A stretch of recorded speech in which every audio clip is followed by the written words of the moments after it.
જે કલાઓ ઠાકોરજીને ગમે, સંગીત કલા પ્રભુને ગમે, તો અષ્ટછાપ કીર્તનકારની રચના કરી અષ્ટયામની કીર્તનની સેવા એમને સોંપી. ઠાકોરજીને સામગ્રી ગમે તો વિવિધ પ્રકારની જાત જાતની સામગ્રી સિદ્ધ કરીને રોગાવી. તમામ કલાઓનો વિનિયોગ ભગવત સુખાર્થે શ્રી ગુસાઈજીએ કરાવ્યો છે. અને એના દ્વારા આજની ભાષામાં કહું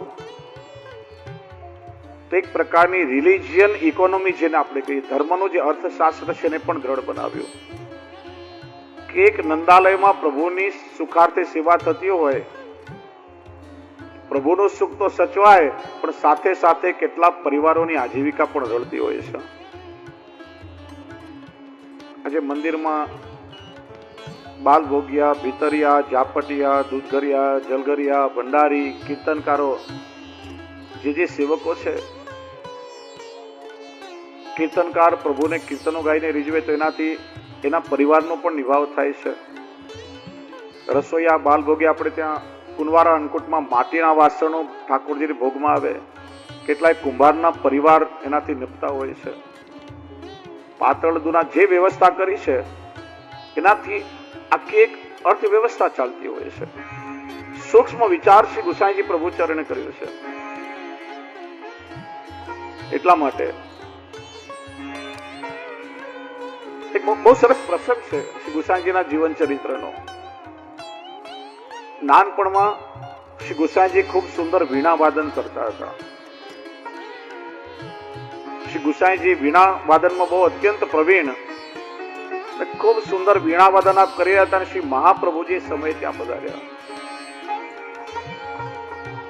શ્રી મહાપ્રભુજીએ શ્રી ગુસાઈજીને વીણા વગાડતા જોઈને આજ્ઞા કરી કે બાવા, આપણા પુષ્ટિ પુરુષોત્તમ પ્રભુ અતિ સુકુમાર છે, કોમળ છે, અને પ્રભુની સેવા કરવા માટે આપણા હાથ પણ અત્યંત કોમળ હોવા જોઈએ. તમે વીણા વગાડી રહ્યા છો, વીણા વગાડવાથી તમારી આંગળીના ટેરવા બધા ખરબચડા થઈ જાય, અને એ હાથથી તમે પ્રભુને સ્પર્શ કરો તો ઠાકોરજીને કેટલો શ્રમ પડે. આપણે એવો કોઈ શોખ ના રાખવો જોઈએ કે જેનાથી આપણા પ્રભુને કોઈ પરિશ્રમ થાય. આમ ઘણા લોકોને શોખ, અને આજકાલ આમ મેં ઘણા બહેનોને જોયા છે લાંબા લાંબા નખ વધારે. અમને તો આર્ટમાં કામ લાગે, અમે આર્ટિસ્ટ છીએ, પેન્ટિંગ કરીએ, પણ તમે નખથી ઠાકોરજીને સ્પર્શ કરો તો ઠાકોરજીને કેટલી કઠોરતા લાગે. એટલે એવા કોઈ શોખ ના રાખવા વૈષ્ણવે કે જેનાથી આપણા પ્રભુને કોઈ પરિશ્રમ થાય. એ જ સમયે, એ જ ક્ષણે શ્રી ગુસાઈજીએ વીણા વગાડવાનું છોડી દીધું કે જેનાથી મારા પ્રભુને પરિશ્રમ થાય એવો કોઈ શોખ હું ક્યારેય નહીં રાખું. એક કલા મારા શું કામની? આ કલા તો પ્રભુના સુખ માટે છે. અહીં રાજનગર વાળા શ્રી રણછોડરાયજી મહારાજ, એમના પણ જીવનનો પ્રસંગ છે. અઠવાડિયામાં એક દિવસ પોતાના જે મોટા મુખિયાજી છે, જે નિત્ય શ્રી નટવર પ્રભુની સેવા કરે, અઠવાડિયામાં એક દિવસ એમને રજા આપે, અને એમણે એટલું જ કરવાનું કે બંને હથોડીઓમાં માખણ લગાડીને આખો દિવસ હાથ રાખવાનો, કે જેનાથી હાથમાં કોમળતા રહે, કે એ હાથથી તમારે મારા પ્રભુને સ્પર્શ કરવાનો હોય. તમારા હાથ રંચક પણ કઠોર ના હોવા જોઈએ. મારા પ્રભુ અતિ સુકુમાર કોમળ છે.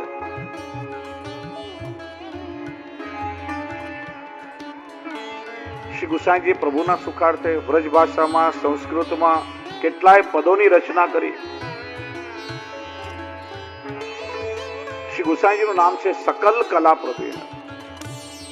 અશ્વકલામાં પારંગત. શ્રી નવનીત પ્રિયાજીના રાજભોગ કરીને ગોકુળથી અશ્વ પર આરોહિત થઈને ગોપાલપુર પધારે. પાક કલામાં પારંગત, સંગીત કલામાં પ્રવીણ, જ્યોતિષમાં પ્રવીણ. વિચારો આપણે કેટલા ભાગ્યશાળી છે કે આવા સકલ કલા નિધાન આચાર્ય આપણને મળ્યા છે. સકલ કલામાં પ્રવીણ એવા કોઈ આચાર્ય હિન્દુ ધર્મમાં બીજા નથી થયા કે જે દરેક કલામાં શિરમોર હોય અને રસિક પણ હોય. ના ભૂતો ના ભવિષ્યથી. અને એ શ્રી ગુસાઈજીની કલાનો સમૃદ્ધ વારસો આજે એમના વંશના બાળકોને મળ્યો છે. દરેક વલ્લભકુળના બાળકોને તમે જુઓ તો દરેક બાળકો કોઈને કોઈ કલામાં ચોક્કસ પ્રવીણ હોય છે અને પ્રભુને લાડ લડાવતા હોય છે. ગુસાઈજીનો નિત્ય લીલામાં પધારવાનો સમય આવ્યો ત્યારે આખા પરિવારને શ્રીનાથજીની સન્મુખ ઠાડા રાખ્યા. શ્રીનાથજીને વિનંતી કરી કે બાબા, યથાશક્તિ મેં આપને લાડ લડાવ્યા, પણ ભવિષ્યમાં મારા બાળકો કોઈ આપને મારી જેમ લાડ ન લડાવી શકે, કોઈ આપને કદાચ મારી જેમ સાચવી ન શકે, તો આપ એને ક્ષમા કરજો. ક્યારે આપ એમના દોષો સામે નહીં જોતા. પ્રભુ, આ પરિવાર મારો નહીં, આ પરિવાર આપનો પરિવાર છે એમ વિનંતી કરી શ્રી ગિરધરજીનો હસ્ત પકડીને શ્રીનાથજીના સીએસમાં શ્રી ગુસાઈજીએ સોંપ્યો. અને ત્યારે શ્રીનાથજીએ પણ આજ્ઞા કરી, કાકાજી આપ ચિંતા ન કરશો, આ પરિવાર આપનો નહીં, આ પરિવાર મારો પરિવાર છે. શ્રીનાથજી પોતે આજ્ઞા કરી. વલ્લભના પરિવારને શ્રીનાથજીએ પોતાનો પરિવાર માન્યો છે. હું આપને વચન આપું છું કે આપના વંશના બાળકો કદાચ ડાબા હાથે પણ જારીજી ભરશે ને તો હું પ્રેમથી અંગીકાર કરીશ.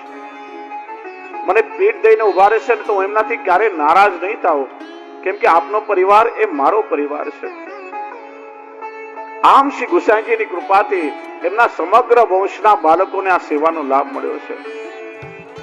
એટલા માટે આજ દિવસ સુધી શ્રીજી બાવા વલ્લભકુલ બાળકોની સેવા ખૂબ સ્નેહથી અંગીકાર કરી રહ્યા છે. અનેક ચરિત્ર એમના છે. શ્રી હરિરાયજી પણ ભગવત સુખનો કેટલો વિચાર કર્યો છે કે છે ને, એકવાર અડધી રાત્રિએ હરિરાયજીનો દ્વારપાલ આપની પાસે આવ્યો કે કૃપાનાથ મને આજ્ઞા આપો, મારે તાત્કાલિક ગામમાં જવું પડે એવું છે, કોઈક એવી ઘટના થઈ ગઈ છે. શ્રી હરિરાયજીને આજ્ઞા આપી. અડધી રાત્રે કોઈ વૈષ્ણવ ત્યાંથી પસાર થયો.